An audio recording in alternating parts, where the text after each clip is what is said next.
Salam Bapak Ibu. Selamat pagi semua.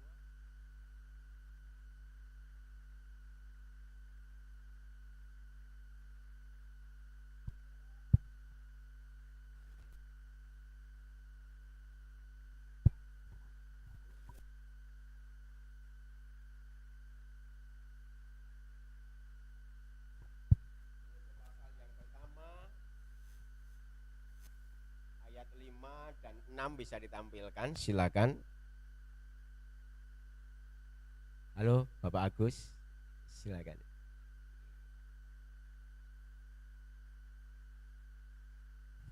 Kolose pasal 1 ayat 5 dan 6 bisa ditampilkan nggak? Ya silakan ditampilkan.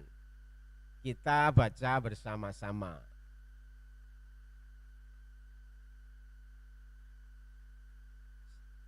Mari, 1, 2, 3.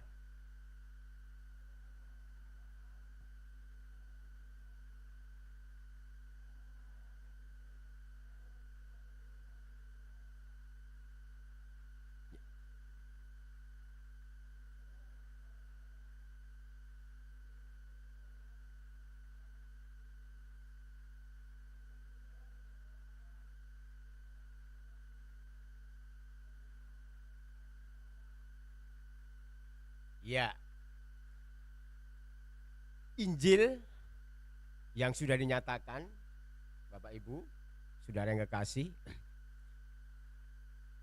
Injil itu datang bersamaan dengan datangnya Tuhan Yesus. Jadi Injil itu dikenal sebagai identik dengan Kristus. Kabar kesukaan tentang keselamatan yang datang dari Tuhan Yesus Kristus. Jadi kalau kita harus mengerti dan paham bahwa kitab kita itu ada yang memahami, orang awam itu Alkitab itu Injil. Ya, tapi di Alkitab itu terdiri dari Perjanjian Lama dan Perjanjian Baru. Yang disebut sebagai Injil adalah Perjanjian Baru yang terdiri dari 4 kitab, yaitu Injil Matius, Markus, Lukas, dan Yohanes. Mengapa saya sampaikan ini? Karena ada pemahaman jemaat yang keliru. Jadi kitab suci Alkitab kita itu disebut Injil. Ya, saya tidak menyalahkan, saya hanya meluruskan saja. Ya, jadi Injil itu di Perjanjian Baru khususnya di kitab Matius, Markus, Lukas, dan Yohanes. Karena mereka lah yang menulis keempat Injil itu, kitab Injil itu ya. Matius, Markus, Lukas, dan Yohanes. Sedangkan kitab-kitab yang lain, surat-surat yang ditulis oleh Rasul Paulus dan murid-murid yang lain. Kalau saya sampaikan Bapak Ibu Saudara kekasih bahwa Injil ini identik dengan Kristus. Ya. Melalui kedatangan Kristus di dunia ini,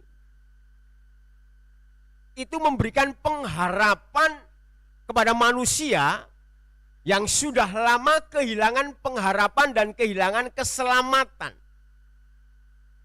Kabar baik telah dinyatakan dalam diri Tuhan Yesus Kristus tentang keselamatan yang terjadi untuk manusia yang ada di dunia. Sejak manusia jatuh dalam dosa, mereka kehilangan pengharapan tentang keselamatan. Dan kehidupan mereka dibelenggu oleh dosa. Dan kita tahu bahwa upah dosa adalah maut, kematian. Jadi sebelum adanya Kristus, sebelum Tuhan Yesus itu lahir, Injil itu belum terdengar dan belum ada sekalipun, Bapak Ibu Saudara kekasih, bahwa Kristus itu Alfa dan Omega. Amin. Awal dan akhir. Injil terdengar sejak kedatangan daripada Tuhan Yesus Kristus, di mana manusia diberikan pengharapan tentang keselamatan. Jadi tanpa Injil manusia tidak akan bisa diselamatkan. Tanpa Kristus tidak ada pengharapan tentang keselamatan. Ya.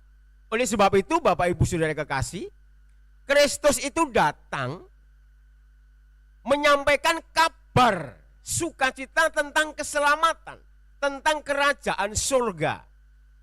Tuhan Yesus datang bukan untuk mendirikan sebuah agama, tidak. Ya, bukan mendirikan sebuah organisasi sekalipun. Akhirnya gereja-gereja itu dibentuk dalam organisasi dan lembaga. Ya, kalau saya pelayanan di Oikumene, di sana ada gereja dari denominasi GKJ, Katolik, ada yang GKRI, ada yang GPDI, ya bahkan ada yang gereja-gereja Protestan. Saya mengatakan kepada mereka bahwa dalam Yesus itu hanya ada satu Tuhan, satu pengharapan, satu Allah, satu Roh Kudus. Sekalipun mereka berorganisasi yang berbeda-beda. Seringkali banyak anak-anak Tuhan, jemaat khususnya, itu dengan organisasinya itu sangat fanatik. Kalau bukan gereja ini, tidak. Bahkan kalau pergi ke luar kota atau kerja di luar kota, kalau bukan gereja dari gereja asal saya tidak akan masuk gereja itu. Bahkan dulu saya pernah pelayanan 1 tahun, hampir 2 tahun melayani di sebuah gereja, dan ini alirannya adalah aliran karismatik. Ya, aliran karismatik itu banyak saudara ya. Saya tidak sebutkan satu organisasi. Nah kemudian ketika saya berpindah organisasi karena ditabiskan dan sekolah di organisasi di sebuah gereja, lalu saya masuk di gereja itu, saya dikatakan murtad. Murtad dari organisasi atau dari denominasi gereja yang alirannya karismatik. Sangat karismatik sekali. Ya, sangat fanatik sekali dengan organisasinya. Sehingga ketika orang itu pindah dari organisasi lain ke organisasi yang lain, dikatakan murtad. Ini harus ditanamkan di kehidupan jemaat-jemaat Tuhan, bahwa jangan sampai organisasi gereja itu membuat gap, membuat jarak antara satu dengan yang lain. Mahasiswa-mahasiswa yang ada di UKRIM, mohon maaf, apakah hanya satu organisasi? Tidak kan? Ada yang dari berbagai macam organisasi. Ada yang dari karismatik di sini? Yang mahasiswa, mahasiswi? Ada enggak? Yang dari GPI, GPI, ada enggak dari GPI? GPI, ya, GPI Baptis atau GPI Betani? Atau Betel? Betel. Ada yang dari Injili? Apa Injili? Gerejanya apa? Nah, ada yang dari GKRI? Nah, GKRI. GKRI yang karismatik atau GKRI yang Protestan? Atau yang Injili? Karena GKRI itu tidak hanya karismatik, tidak hanya Injili, tidak hanya Protestan. Jadi GKRI itu warna-warni. Ya, ada yang GKRI karismatik. Di sini termasuk apa, Pak? Pak Agus. Karismatik atau Injili?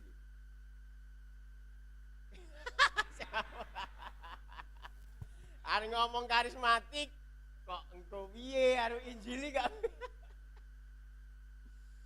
Ya, di tempat saya, di tempat kami Pedan itu bisa karismatik, bisa Injili. Bahkan bisa Protestan. Iya, enggak masalah. Asal semuanya berdiri di atas Injil. Amin. Ya. Jadi berdiri di atas Injil.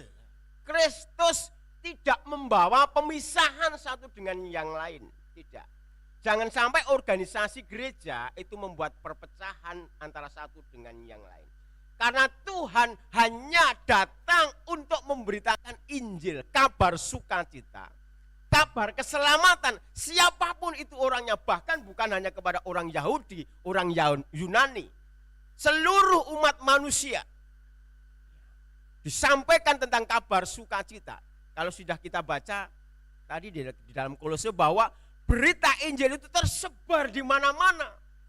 Kalau kita pelajari bersama-sama di dalam kitab Kisah Para Rasul itu, saudara-saudara, bahwa kamu akan menjadi saksiku dari mana? Dari mana? Yerusalem, Yudea, Samaria, sampai ke ujung bumi. Jadi ternyata yang dari Medan datang ke Prambanan harus membawa Injil. Amin. Yang datang dari mana? Apa nih? Yang datang dari Palu harus membawa Injil. Jangan ditinggal di tempat tidur. Jadi dimanapun kita berada, dimanapun kita melangkah, Injil itu harus dibawa sampai ke ujung bumi. Ujung bumi mana? Tahu nggak ujung bumi mana? Ujung bumi mana? Nggak ada ujungnya. Ya, sampai seluruh bumi. Jadi kita ini harus membawa Injil, kabar sukacita, keselamatan, pengharapan akan kasih Allah itu dimanapun kita berada. Ya. Kita akan baca satu persatu Bapak Ibu Saudara kekasih, bahwa dalam kitab Roma pasal 1 ayat yang ke-16. Roma pasal 1 ayat yang ke-16. Bisa ditampilkan? Kita baca bersama-sama, tapi dengan suara yang keras. Jangan setengah-setengah bacanya. Tadi saya diam itu hanya mendengarkan dulu. Ternyata itu belum sarapan Pak Agus. Sudah sarapan belum? Belum Pak. Saya sudah. Makanya keras. 1, 2, 3. Sebab aku mempunyai keyakinan yang kokoh dalam Injil. Karena Injil adalah kekuatan Allah yang menyelamatkan setiap orang yang percaya. Pertama-tama orang Yahudi, tetapi juga orang Yahudi juga. Siapa? Siapa ini? Tudingin awakmu dhewe iki lho. Saya. Orang Yunani termasuk juga saya diselamatkan. Kekuatan Allah itu Injil. Barang siapa tidak membawa Injil, tidak membawa kekuatan daripada Allah. Karena Injil itu kekuatan Allah untuk menyelamatkan orang yang percaya. Jadi ternyata ketika kita terima Injil, kita terima kekuatan daripada Allah. Amin. Kalau kita punya kekuatan daripada Allah, kenapa loyo? Tadi dikatakan kokoh, kuat. Kita harus kuat dan teguh berpegang kepada Injil itu. Ada beberapa jemaat yang seringkali juga kena pengaruh dari saudara kita yang di seberang tentang kealahan kita yang disangsikan, tentang keesaan Tuhan kita juga yang diragukan. Mereka berkata bahwa Tuhannya orang Kristen itu ada 3. Betul atau salah? Betul atau salah? Yang betul ada berapa? Yang betul ada 1. Katanya mereka Allahnya orang Kristen itu beranak. Kalau beranak bedanya siapa gitu katanya. Betul enggak? Beranak. Tuhannya orang Kristen punya anak. Melahirkan enggak? Melahirkan, Maria melahirkan.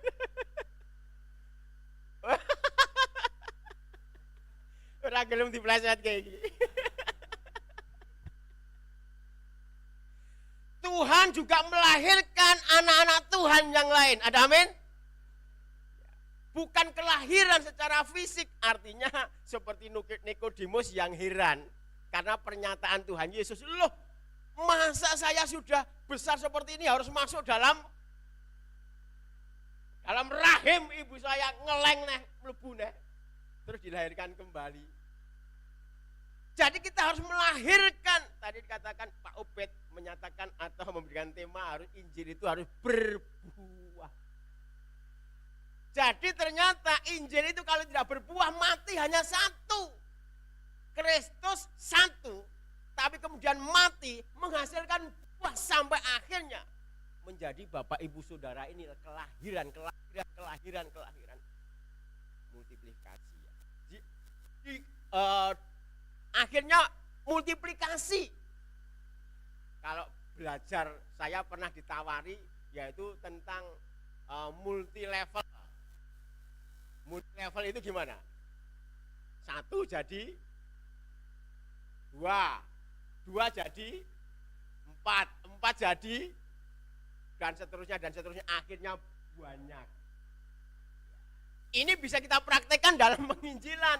1 jadi 2, 2 jadi 4, 4 jadi 8, 8 jadi 16 jadi umpamanya Pak Agus jenengan setahun gawa siji. Ya, engko 2 tahun gawa loro no. 3 tahun gawa 4 no. 4 tahun gawa iso ora. Aku ya dong iso. Tapi puji Tuhan Bapak Ibu. Jemaat yang kita ajarkan, Injil yang kita beritakan, kita percaya bahwa setiap benih yang ditaburkan tidak akan kembali dengan sia-sia. Ada amin? Suatu saat akan bertumbuh tukul, bukan tukul arwana. Tahu nggak tukul dari Palu? Tukul tahu nggak? Apa itu? Tahu kok menengahi. Tukul tahu nggak tukul? Benih yang ditabur, ya akan bertumbuh. Nah, kalau benih itu ditabur, tapi harus mengalami kematian dulu. Kalau tidak mengalami kematian, tidak akan ada pertumbuhan. Kristus harus mati. Injil itu identik dengan kematian, saudara. Kristus harus mati, kemudian bangkit itu bertumbuh, kemudian multiplikasi. Kemudian banyak orang menjadi percaya itu hasil dari kelahiran baru, dari buah yang dihasilkan daripada Tuhan Yesus Kristus, kematian Tuhan Yesus. Jadi Injil yang ada dalam diri kita, iman, kasih keselamatan yang Tuhan berikan dalam diri kita, ini harus mengalami kematian dulu daging kita. Baru nanti bisa bertumbuh.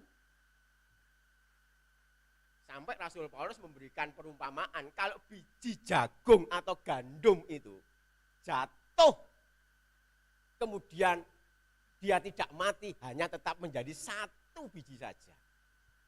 Tapi harus mengalami kematian, harus ditanam, kemudian mengalami pertumbuhan, ya, kemudian bisa bertumbuh, berakar ke bawah, bertumbuh dan berbuah. Sampai saat ini apakah kita menjadi anak-anak Tuhan yang sudah menyampaikan kabar tentang Injil atau belum?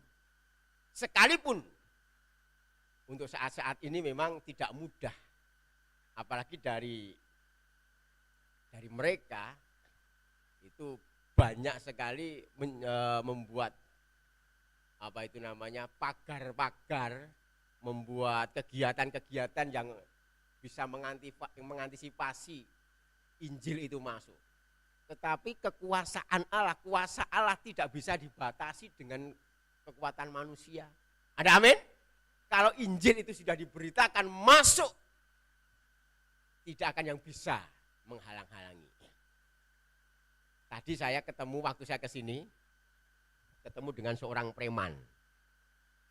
Ya, preman itu semuanya tubuhnya itu bertato. Jadi mulai dari wajah, tangan, kaki, bahkan kalau buka baju, semuanya itu tato. Namanya dijuluki Bambang Tato. Dan dia termasuk orang yang sangat ditakuti di desa itu. Di desa Beji khususnya. Karena apa? Karena dia mainnya main kasar. Di bawah meja itu ada pedang. Kemudian dia bisa main santet. 15 tahun yang lalu sudah ketemu dengan saya. Kemudian saya injili. Kemudian dia bertobat. Pada waktu itu ketemu di pos kamling. Ya, ketika saya juga ikut ronda, dia juga ikut ronda, ketemu. Kok ketoke ya, ketoke. Ketoke ngerti enggak boso ketoke tahu enggak? Mohon maaf ya kadang-kadang keluar bahasa-bahasa Jawanya. Ketoke tahu enggak ketoke? Mbak ini enggak tahu ketoke. Dia melihat saya itu kok bersinar gitu. Ini hanya saya merasakan kok berbeda dengan yang lain. Baru bertemu sekali itu. Lalu ngobrol-ngobrol, lalu dia memang sampaikan, saya melihat Bapak ini berbeda dengan yang lain. Bapak siapa, rumahnya mana, dan seterusnya saya sampaikan. Seorang hamba Tuhan dan begini-begini. Lalu dia katakan, besok saya mohon Bapak datang ke rumah. Ya, ternyata hatinya itu sedang gundah, sedang galau. Karena apa? Besok itu harus membunuh orang. Ya. Besok itu harus membunuh orang. Jadi artinya malam itu ketemu, pergumulan, besok harus membunuh orang. Nah sebelum membunuh, saya harus datang dulu. Nah lalu dia sampaikan bla bla bla bla bla bla soal pekerjaannya dan seterusnya, saudara-saudara. Peti mati ditunjukkan ke saya. Pak, ini saya hari ini harus membunuh orang. Ya, fotonya ada, tanah kuburan ada, rambut ada, kain mori ada di situ. Ya. Ternyata ya narepe mateni wong gitu tuh Pak ya. Ada fotonya, ada tanah kuburan. Ya toh. Akan disantet dalam berbagai cara apapun, bisa kecelakaan, bisa sakit, bisa apa saja, gitu. Nah, ketemu saya sampaikan soal kebenaran, soal kasih dan seterusnya. Dia sampaikan itu hatinya selama ini tidak pernah merasakan sejahtera karena sudah ratusan orang dia bunuh. Dengan cara yang kasar bisa, dengan cara yang halus bisa. Dia seolah-olah dikejar-kejar dengan mimpi buruk. Dengan maut, dengan kematian. Lalu saya injili beberapa kali. Pada hari itu juga dia enggak melakukan pembunuhan itu, saudara. Sekali bunuh berapa? Tahu enggak upahnya? Satu bunuh sekali. Pada waktu itu. Sekali membunuh. Mungkin ada yang tahu? Sing tukang mateni. 10 juta untuk satu nyawa. Ya, 10 juta pada waktu itu untuk satu nyawa. Hanya bekerja di rumah, dia sudah mendapatkan uang. Lalu kesimpulannya, dia mendengarkan Injil. Ya. Mendengarkan tentang kasih Kristus. Saya sampaikan bahwa jika engkau bertobat, apapun dosamu sebesar apapun, Tuhan mengampuni. Dia katakan, dia putuskan, saya akan bertobat. Saya akan mengikut Tuhan. Dikatakan lah niki ini petinya terus gimana Pak petinya ini? Petinya saya minta, lalu jimat-jimat yang lain saya minta, ada keris, kemudian ada botol, ada jaket yang kemudian di dalamnya itu ada lapisan kain yang lain, puring namanya ya, kain puring itu di dalamnya ada rajahnya. Rajah itu tulisan di sekujur jaket itu, jadi supaya dia tahan tidak bisa kena senjata tajam. Itu diserahkan kepada saya, lalu saya bakar. Saya tahirkan Bapak Bambang itu. Kesimpulannya dia bertobat, saudara. Dia meninggalkan pekerjaannya. Sebagai konsekuensinya, saya harus mencarikan pekerjaan untuk dia. Mudah atau gampang? Iya Pak Agus, mudah atau gampang itu lebih pertanyaan gitu tuh. Jadi ini konsekuensi saya harus mencarikan pekerjaan, saudara. Lalu saya bawa keliling ke Solo, ke Jogja, ke Klaten, ke teman-teman saya tunjukkan, saya sampaikan tentang kesaksian. Ini. Satu pun kantor atau perusahaan atau pabrik apapun tidak ada yang mau terima, Pak. Kenapa? Karena apa? Takut ya karena takut tatonya. Karena takut tatonya. Saudara tahu? Kecewa Pak Agus. Wah, melu Pak Basuki rasa nyambut gawe apa-apa iki piye tulisan ngene iki. Bali meneh he. Kembali. Tapi bukan kembali menjadi seorang pembunuh, jadi seorang sopir truk trailer itu. Jadi artinya ya dia sudah ke gereja beberapa tahun, lalu karena tidak ada dapat pekerjaan, ya kadang-kadang saya harus juga memberikan sedikit berkat untuk keluarga karena apa? Konsekuensi ya daripada mempertobatkan. Sampai akhirnya di Pedan itu, di Beji itu saya disebutkan sebagai seorang juru selamat. Karena apa? Ada yang hampir cerai, konseling dengan saya, RT RW-nya datang ke saya, lalu suruh konseling. Yang satu belum ikut Tuhan, suaminya sudah ikut Tuhan, konseling.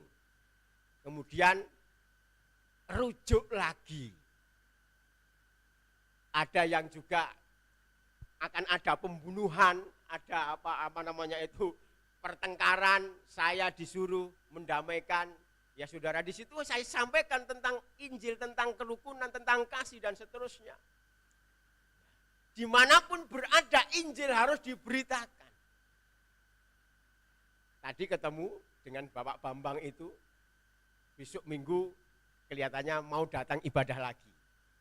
Karena pada waktu kemarin ketemu di Campur Sari, ya di pernikahan saya pas main, dia datang nyalami saya gitu, Pak Pendeta main Campur Sari juga tau gitu. Jadi siapa besok yang menikah mau Campur Sari sama saya, enggak mungkin Palu Campur Sari ya. Medan Campur Sari enggak mungkin, Campur Sari itu adanya hanya di Jogja saja. Di Jawa Tengah. Jadi saya urgent tunggal saudara ya. Urgent tunggal, lalu dia datang nyalami saya, ya kemudian nyun tulung, mohon maaf Bapak besok datang ke rumah dan seterusnya. Nah saya ketemu, mudah-mudahan besok datang lagi, doakan Pak Agus, karena sudah dipukul Tuhan, kakinya patah kecelakaan. Selama ini dia kesana kemari nggak tahu, akhirnya jatuh kecelakaan, kakinya jalannya nggak sempurna. Jadi Bapak Ibu Saudara kekasih, Tuhan tidak akan bisa dibatasi kuasanya. Seorang dukun santet pun kalah dengan kasih Allah, dengan kuasa Tuhan, dengan Injil Kristus. Ya. Dia bisa membunuh manusia, dia bisa mencelakai manusia, tetapi hatinya sendiri tidak bisa dia tanggulangi, dia kontrol, dia kuasai, tidak bisa. Dia mengalami gelisah, ketakutan dan seterusnya. Hanya Kristus yang memberikan kedamaian, memberikan kasih, memberikan keselamatan dalam dirinya. Puji Tuhan, mudah-mudahan minggu depan dia akan kembali lagi. Jadi Injil ini kekuatan Allah saudara. Kalau kita membawa dimanapun Injil itu kita bawa, maka kita akan kuat senantiasa. Kita akan kokoh, kita akan teguh. Harus mengalami kematian dulu, supaya kita bisa mengalami pertumbuhan dan berbuah. Mari kita baca ayat berikutnya dalam 1 Tesalonika pasal yang pertama, ayat yang kelima.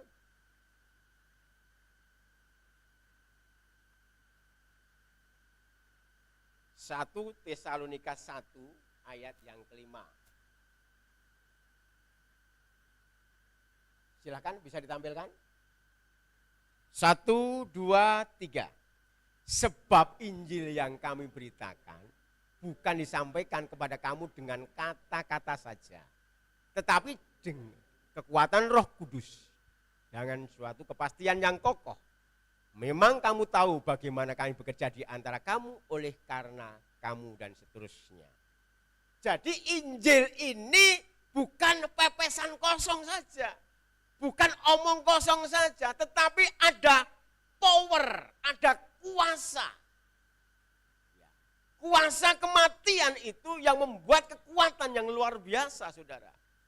Iblis itu terkecoh, seolah-olah kalau Tuhan Yesus itu dimatikan, dibunuh, maka kekuatannya hilang. Ternyata terjebak. Kematian Tuhan Yesus itu membuat kekuatannya luar biasa. Yang membuat dampaknya seluruh umat manusia ini akan diselamatkan melalui Injil itu, saudara-saudara. Jadi kehidupan kita dimanapun berada, jangan menjadi kehidupan yang hampa, saudara. Jangan menjadi kehidupan yang kosong saja, hanya banyak perkataan tetapi isinya tidak ada, percuma. Orang-orang yang mendengar pengajaran Tuhan Yesus membandingkan dengan apa yang disampaikan oleh ahli Taurat dan orang Farisi. Mereka mengatakan, kok Tuhan Yesus ini kok berbeda sekali ya. Setiap apa yang disampaikan kok tidak sama dengan orang Yahudi, orang Yunani, ahli Taurat. Tidak sama, penuh dengan kuasa. Karena memang Injil itu harus disampaikan dengan kuasa Roh Kudus. Kehidupan kita harus dipimpin dengan kuasa Roh Kudus. Menjadi orang-orang yang berisi, punya power, punya kekuatan, berkualitas. Orang Indonesia kesukaannya itu barang imitasi, Pak Agus. Kemarin saya pasang keramik, itu tukangnya heran. Keramik ukurannya 40 cm. Ada 2 macam keramik. Satu ukurannya 39, berapa mili. Satu ukurannya 40 cm plus berapa mili. Padahal bandrolnya itu 40 cm. Ini yang KW yang mana? Ternyata dipasang itu enggak ketemu. Natnya, garisnya itu enggak ketemu. Jadi kalau harganya murah, itu biasanya imitasi KW. Saya dikasih tahu sama tukang, Bapak kalau beli itu keramik itu yang harganya di atas 100 biar bagus. Mana duitnya? Kasih duitnya. Ya, uangnya ndak ada, disuruh beli keramik yang bagus-bagus.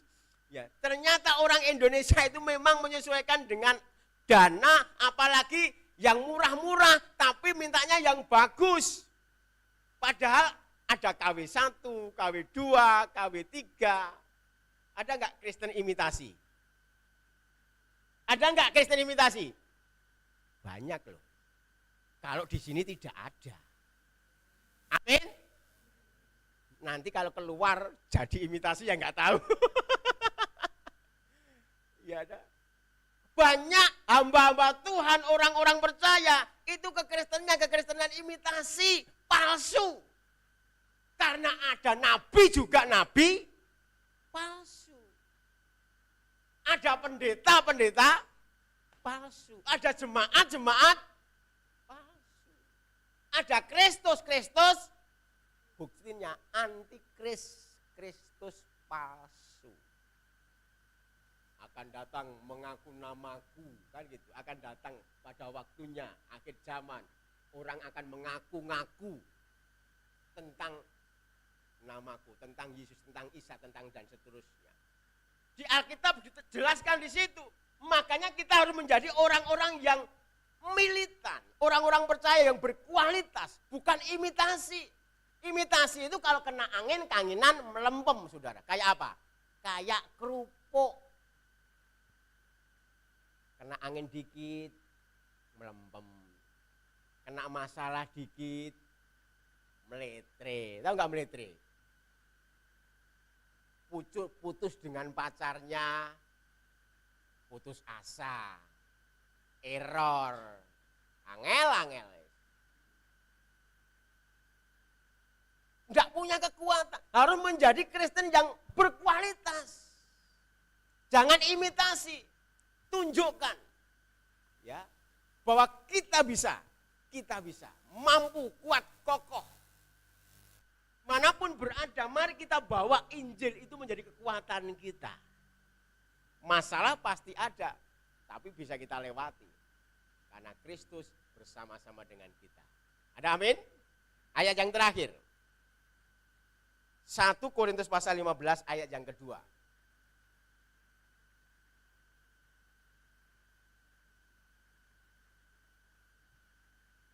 1 Korintus pasal 15 ayat yang kedua. Orang baru toh Pak Agus? Orang baru. Waktu di sini itu dasdus loh Pak Agus. Oh jauh gitu ya? Ini dekatnya aja. Ya gak apa-apa. Ya makasih.